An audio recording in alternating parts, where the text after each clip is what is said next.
They were just walking and shooting as they went along. There were 5 or 6 of them. They were just walking and gunning down everyone methodically in silence. Then the working conditions for migrant farm workers and the role they play in U.S. economic growth. And how the residents of a small Wisconsin town are dealing with a surge in migrants.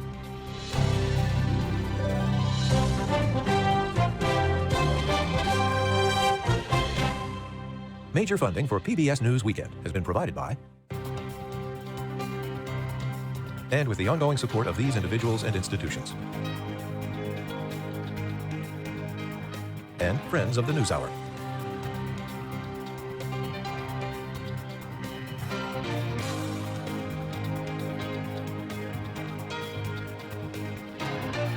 This program was made possible by the Corporation for Public Broadcasting and by contributions to your PBS station from viewers like you. Thank you. Good evening, I'm John Yang.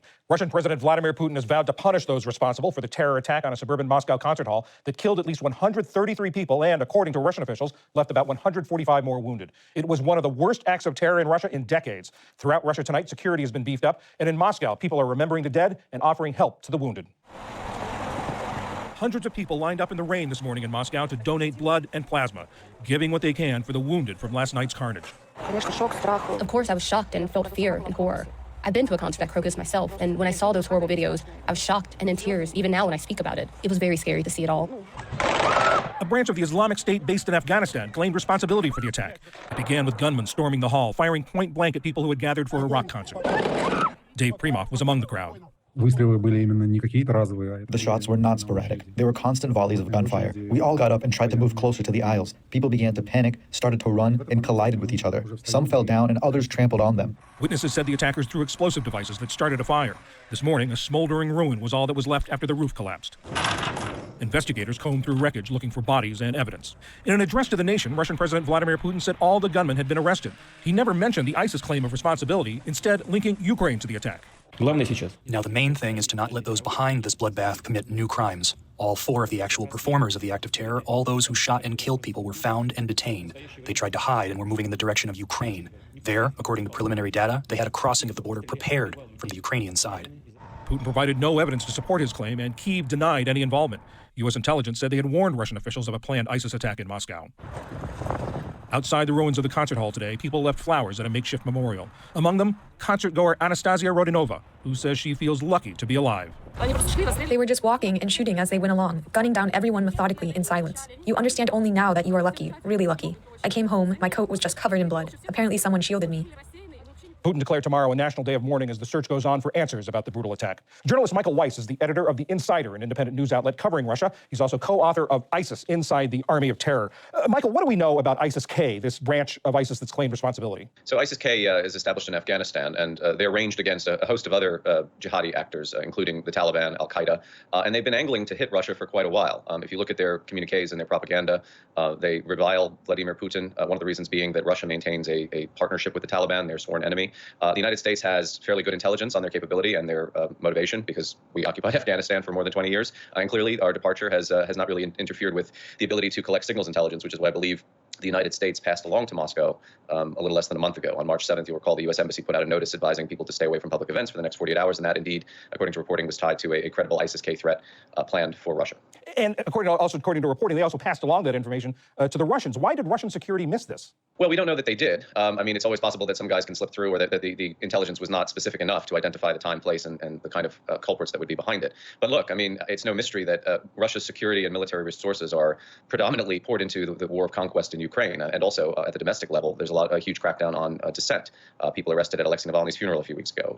They're cracking down on any kind of anti-war demonstrations or protests. You know, if you so much as post a news article from the New York Times about Russian casualties in Ukraine, you could be thrown in jail for several years. So what we're seeing emerge in Russia is a kind of neo-totalitarian state. And under those conditions, the idea that, you know, the perfidious Americans are claiming that ISIS-K or some Islamist group is trying to attack Russia, you can imagine the paranoia at the level of the Kremlin, that they probably wouldn't credit that as plausible. They would see it as some kind of psychological operation. And I mean, indeed, President Putin came out today and sort of pointed the finger at Ukraine, even though it is highly implausible that Ukraine had anything to do with this whatsoever. Not only pointed the finger at Ukraine, he didn't mention the ISIS claim of responsibility at all. What do you think is going on with that? Well, it's embarrassing to Putin, right? I mean, you know, the kind of leitmotif of his reign, at least in the first decade and a half, was to reconstitute Fortress Russia, to make Russia this kind of impenetrable security state, which had all but withered away with the collapse of the Soviet Union. Putin himself, famously a former lieutenant colonel in the KGB. The KGB was colloquially known as the sword and the shield, right? It was there to protect the state and the sanctity of the state. So for him, he's got a lot of egg on his face right now, because this wasn't just a kind of a terror attack where, some lone wolf drove a car into a crowd. This was highly sophisticated. This had been planned for months, if you take ISIS at their word. The Russian security services claim to have detained 4 of the assailants, and this was a machine gun fire into a crowded mall and concert venue, but also a fire set to burn the whole place down, which it looks very much like they succeeded in that respect. And now we're talking about over 100 people dead and many more wounded. So this is going to be a trauma in Russia. And so Putin, I think, is, as is his wont, is trying to deflect blame away from himself, to point the finger at mysterious dark forces that are arrayed against Russia. The question is, are the Russian people going to buy it this time? And would you expect Putin to use this as sort of as a pretense in the war with Ukraine? Well, that's one of the fears, yeah. I mean, if he's saying that, the long, dark arm of the Ukrainian intelligence services, and of course behind them, keep in mind, he always blames the United States. He thinks of Ukraine as a vassal, not with no agency or sovereignty of its own. But if he's pointing the finger at Ukraine, suggesting that, these jihadis were making their way for the Russian-Ukrainian border, not a very clever exit strategy for anybody who's just carried out an attack like that, by the way. One could then hypothesize he's using that as a pretext to escalate. Now, Russia has begun to refer to this operation in Ukraine, which is a war, as a war. It's no longer just a special military operation. There's been all kinds of rumors and reporting in the Russian press about a possible mobilization campaign, meaning a huge call-up, not a partial mobilization like before, possibly another attempted attack to conquer Kharkiv in northeast Ukraine, a city that had been one of the main targets in February of 2022. So we don't know. And as you can imagine, because of this, it's led to any number of conspiracy theories. I've seen many Ukrainians suggest that the Russians themselves may have planned this as a false flag attack akin to the Moscow apartment bombings. Ukrainian military intelligence suggested as much. In this case, I have to be honest. I mean, I've spent a long time studying ISIS and their tactics and their motives. And it certainly seems to me like what you see is what you get here. ISIS-K looking to attack Russia and succeeding in a spectacular fashion. Michael Weiss, editor of The Insider. Thank you very much. Sure, anytime.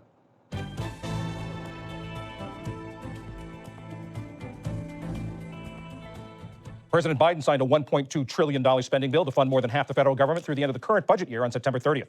Final passage came in the Senate at about 2 a.m., averting a partial government shutdown. The measure includes a pay raise for the military and increased border security spending. Not included, aid for either Israel or Ukraine. Lawmakers are expected to take up those 2 items in early April after a 2-week recess. Egypt says about 7,000 aid trucks are being denied entry into Gaza as the United Nations warns of imminent famine.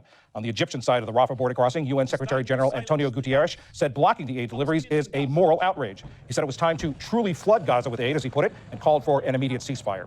A Russian spacecraft blasted off from Kazakhstan today, taking a crew of 3 to the International Space Station for a 6-month stay. Teams made up of an American, a Russian, and a Belarusian. It's one of the last remaining collaborations between Russia and the West. And Laurent de Brunhoff has died. He was the author and illustrator of the beloved children's series Babar the Elephant. He'd been in hospice care for several weeks. Babar was the creation of his father, Jean de Brunhoff. After he died, Laurent nurtured his creation and, as his father did, provided the illustrations of the Elephant King of Celesteville. It grew into a global franchise. De Brunhoff was 98 years old. Still to come on PBS News Weekend, the living and working conditions for migrant workers on dairy farms, and how a small Wisconsin town is dealing with the recent surge of migrants. This is PBS News Weekend from WETA Studios in Washington, home of the PBS NewsHour, weeknights on PBS. Advocates of legal immigration say foreign-born workers have long been a key factor in U.S. economic growth, and researchers say they've been crucial to the jobs recovery after the pandemic. But are immigrant workers sharing in the benefits of their contributions? For more than a year, ProPublica has been looking into the harsh realities of life for immigrant workers on Midwest dairy farms. Melissa Sanchez is a ProPublica reporter. She focuses on immigrants and low-wage workers. Melissa, over this several months of working on this story, what are the biggest takeaways that you came out of this reporting with? Sure. A few of them are just how dangerous the work is. I wasn't aware of it, but workers are routinely injured, and it's almost a normalized thing. Like, workers say that if you haven't been hurt on a farm, then you really haven't worked on one before. So the danger is one thing, and then also the lack of regulation. Like, even though it's very dangerous, dairy work is less regulated than other kinds of work for a number of reasons, but particularly workers on small farms have fewer protections. And then the immigrant nature of the work. Almost everybody that I've met is an undocumented immigrant from Central America or Mexico who's on these farms. These farms are less regulated than other agricultural operations. Why is that? So it's basically a technicality. The way the laws are written, some of the farm worker protection laws that we have, they apply only to work that's seasonal or temporary, and cows are milked year round. And that distinction sort of leaves this class of workers out. But we know that farm workers are sort of exempt from a lot of other labor laws and protections, including overtime pay, for example. And, workers' comp laws often don't cover small farms, and a lot of these folks work on small farms. There's just like one after another of laws that leaves these people out. Tell us what sort of an average day is like for these workers. The days are pretty wild. One thing to know is that workers work 60 to 80 hours a week, kind of on a regular basis, and the shifts are scattered. They might start a shift from 4 a.m. to 10 a.m., and then again from noon to 2, and then again from 6 p.m. to 10 p.m. And this kind of erratic schedule makes it very difficult to sleep. And then depending on what their job is, it's either a lot of repetitive motions of putting on and taking off these tubes onto the teats of cows to pump out the milk, or it's work of shoveling and scraping cow manure and taking it to a manure lagoon on the site. It's pretty heavy, dangerous work. And aside from the work, what are the living conditions like? I think one of the most important things to know is that it's really isolating work. People live in rural communities, often on the farms where they work. So it's routine for farmers to provide housing to their workers. And there's very little, if any, regulation on that housing. So we've seen workers who have decent, mobile homes on a property, and we've seen houses on site with black mold in the bathroom ceilings, or, cockroaches, mice, ceilings that are caving in. When you live at work, you're living near your boss constantly, which is really hard to imagine. And part of the reason for that is that you can't drive legally if you're undocumented in Wisconsin. And so workers are essentially trapped at work. How dependent or how important are these workers to the dairy industry in Wisconsin? I mean, I've had so many farmers tell me that their businesses would collapse without immigrant dairy workers. I mean, farmers won't tell you on the record that they knowingly hire people who are undocumented, but off the record, they will. They have to. They say that they can't hire U.S.-born citizens to do this work. And again, the shifts are really intense, and the pay isn't much better than what you would get at McDonald's. So if you have a choice between shoveling cow manure all day or flipping burgers, you might choose the latter. Is there a difference in the conditions, either the working conditions or living conditions, for immigrants who are in the country legally and immigrants who are in the country illegally? So yes and no. So it's important to know that with dairy in particular, there's no guest worker program. There's no agricultural guest worker program that they're able to access, because dairy work is year round, unlike seasonal crop labor.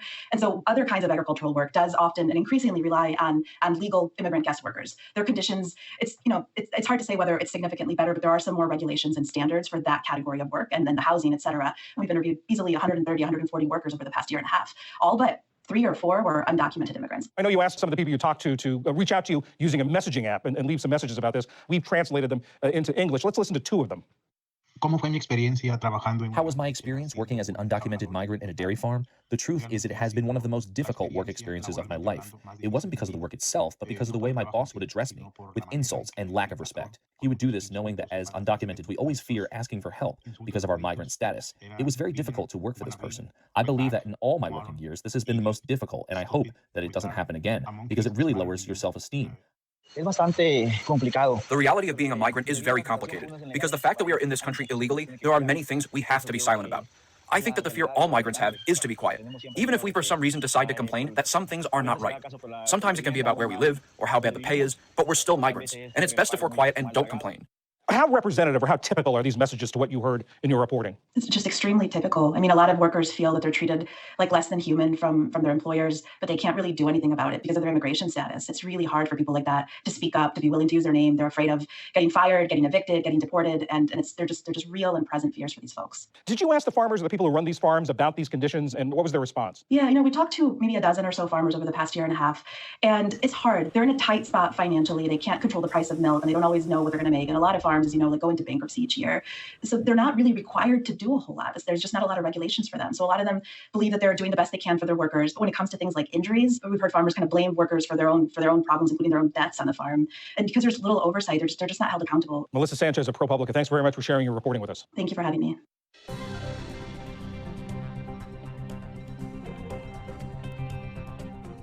The complications resulting from the influx of migrants isn't limited to just big cities like New York and Chicago. PBS Wisconsin's Nathan Denzine went to a small city in southern Wisconsin to see the effects there. It's another generation of families coming here trying to get jobs, feed their children, get their children through school. Since 2022, around 800 to 1,000 migrants from Central and South America have come to Whitewater, Wisconsin, putting a strain on local resources. Some of the most vulnerable in that population are children. We're trying our best to really, how can we advocate for these children? Miguel Aranda is a member of the Whitewater School Board and a second-generation immigrant from Mexico. With this new influx of students, Aranda says the school district needs more funding. Wisconsin currently sits on a $3 billion budget surplus. I would understand if there's no money, we have to make hard decisions. But to know that there's a surplus, it almost looks like the money is being dwindled right in front of our faces. But there are people and organizations who have already stepped up to act as a stopgap for the new arrivals. Our mission is to meet the needs of the community, whatever they are. We know that they're here because if they've never been here before and they come in and see all these things and we tell them that they can just have it, they don't understand. Christine Zabayos and Kay Robers are co-founders of the community space in Whitewater. Their mission is to provide everything a person might need, from bedding to furniture to food, all for free. I've had the privilege of witnessing somebody coming in, maybe having their worst day and coming in and just needing some support, some food, some whatever, and seeing them slowly relax and realize we're not going to ask them for any papers. The community space has been accepting donations since 2019, but has ramped up its efforts in the last 2 years. Well, I'd certainly like to say that there has been no crisis. Have we had to stretch and adjust? Absolutely. They are open Tuesdays, Wednesday nights, and Saturdays as a complement to the local food pantry. I can stand up in the middle of the room and say, is there anyone here that's bilingual? And inevitably, I'll get a 9-year-old child, which is awesome, and I always say to the child, isn't your mother proud of you? Tell her you did a really good job, and we're proud of you. We like to think that half of what we do is what we share and give away, and half of what we do is how we make people feel. Beyond food and shelter, migrants face a number of challenges when they first get here. Finding a job, speaking a new language, and driving are top of mind. Jorge Islas Martinez, an advocate and a first-generation immigrant from Mexico, says undocumented migrants are not allowed to obtain a driver's license in Wisconsin. We don't have public transportation. The only transportation that we have is taxi. The taxi only is available here in Whitewater from 7:30 in the morning until 5 o'clock. I see it as a huge safety issue. I mean, if we're having people, especially driving in snow for the first time, that is not a good situation. Dan Meyer is the chief of police in Whitewater. If somebody's able to come here and take all of the testing, the written test, physically do the driving test so that they are safer as a driver, I'm all for that. Nearly 20 states allow undocumented immigrants to obtain a driver's license. I think the underlying theory here is that we know we need resources. For us in law enforcement, this is apolitical. We simply need more staffing. Meyer says that over the last 2 years, his department's work has gotten much more difficult and time-consuming. One of the things that has been difficult for us as law enforcement is just working with a population that, generally speaking, is not trusting of government because they come from a place where they don't trust their government. To try and get some help for the city, Meyer and city officials sent a letter to state and federal officials in December. We need more officers so that we can get out and patrol at the level that the community is used to having us out there. But the letter requested more than just a boost in law enforcement funding. This is a situation where we are a poor town that has limited resources and not enough shared revenue from the state, and we would like to help people make sure that they're getting jobs, shelter, food, all those things. Brienne Brown is a member of the Whitewater Common Council. The real problem is not that there are people here, it's just that the city is not prepared. Meyer and Brown say they have heard from local officials who seem willing to help. In January, Senator Tammy Baldwin, a Democrat, wrote a letter to President Biden. She called for federal support for cities in Wisconsin, including Whitewater, to help with the influx of migrants. During a visit to Whitewater in November, Republican Senator Ron Johnson blamed what he called a flood of migrants on the Biden administration. Immigrant advocates worry the new arrivals will become political scapegoats. They want to see these new neighbors welcomed to their close community. It's really contributing to the vitality of our community. It is where we see the future.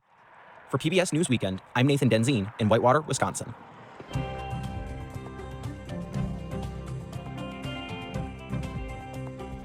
And that is PBS News Weekend for this Saturday. I'm John Yang. For all of my colleagues, thanks for joining us. See you tomorrow. Major funding for PBS News Weekend has been provided by Consumer Cellular, this is Sam. How may I help you? This is a pocket dial. Well, somebody's pocket. Thought I'd let you know that with Consumer Cellular, you get nationwide coverage with no contract. That's kind of our thing. Have a nice day. and with the ongoing support of these individuals and institutions.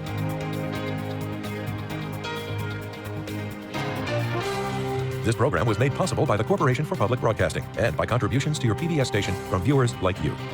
Thank you.